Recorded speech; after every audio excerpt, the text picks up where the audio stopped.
നമ്മളിന്ന് ഊണ് കഴിക്കാൻ വേണ്ടി കോഴിക്കോട് സിവിൽ സ്റ്റേഷന് തൊട്ട് മുമ്പുള്ള ശേഖർ ഫുഡ്സിലേക്കാണ് പോകുന്നത്.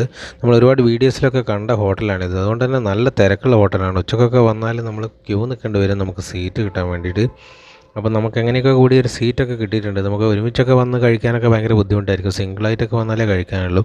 അപ്പോൾ ഊണ് പറഞ്ഞിട്ടുണ്ട്. ഇവിടെ ഊണ് നോർമൽ ഊണ് തന്നെയാണ്. നമുക്ക് ഒരുപാട് വെറൈറ്റി കറികളൊന്നുമില്ല. സാധാരണ നമുക്കുള്ള ഒരു പച്ചക്കറി ഉണ്ട്, മീൻ കറി ഉണ്ട്, പിന്നെ ഒരു വറവ്, ഒരു സൈഡ് കറി, പിന്നെ പപ്പടം, അച്ചാർ, അങ്ങനത്തെ ഐറ്റംസ് മാത്രമേ ഉള്ളൂ. പക്ഷേ ഇവിടെ ചോറിനേക്കാളും പ്രധാനം ഇവിടുത്തെ പൊരിച്ച ഐറ്റംസൊക്കെയാണ്. ഇവിടെ ഫിഷിൻ്റെയും ചിക്കൻ്റെയൊക്കെ ഒരുപാട് വെറൈറ്റി സാധനങ്ങളൊക്കെ ഉണ്ട്. ഞാനൊരു കടുക്കയാണ് ഓർഡർ ചെയ്തത്. ഇതാണ് ഇവിടുത്തെ കടുക്ക ഫ്രൈ.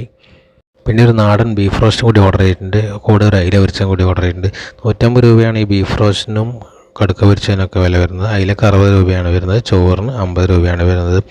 ടേസ്റ്റ് വലിയ ടേസ്റ്റ് ഒന്നും പറയാനില്ല. നമുക്കൊരു നോർമൽ ടേസ്റ്റ് തന്നെയാണ്. അങ്ങനെ എടുത്തു പറയാൻ മാത്രമുള്ള ഒരു വെറൈറ്റി ടേസ്റ്റ് ഒന്നും പറയാനില്ല. നോർമലായിട്ടുള്ളൊരു ഫുഡാണ്. വെറൈറ്റി സാധനങ്ങളൊക്കെ കിട്ടും.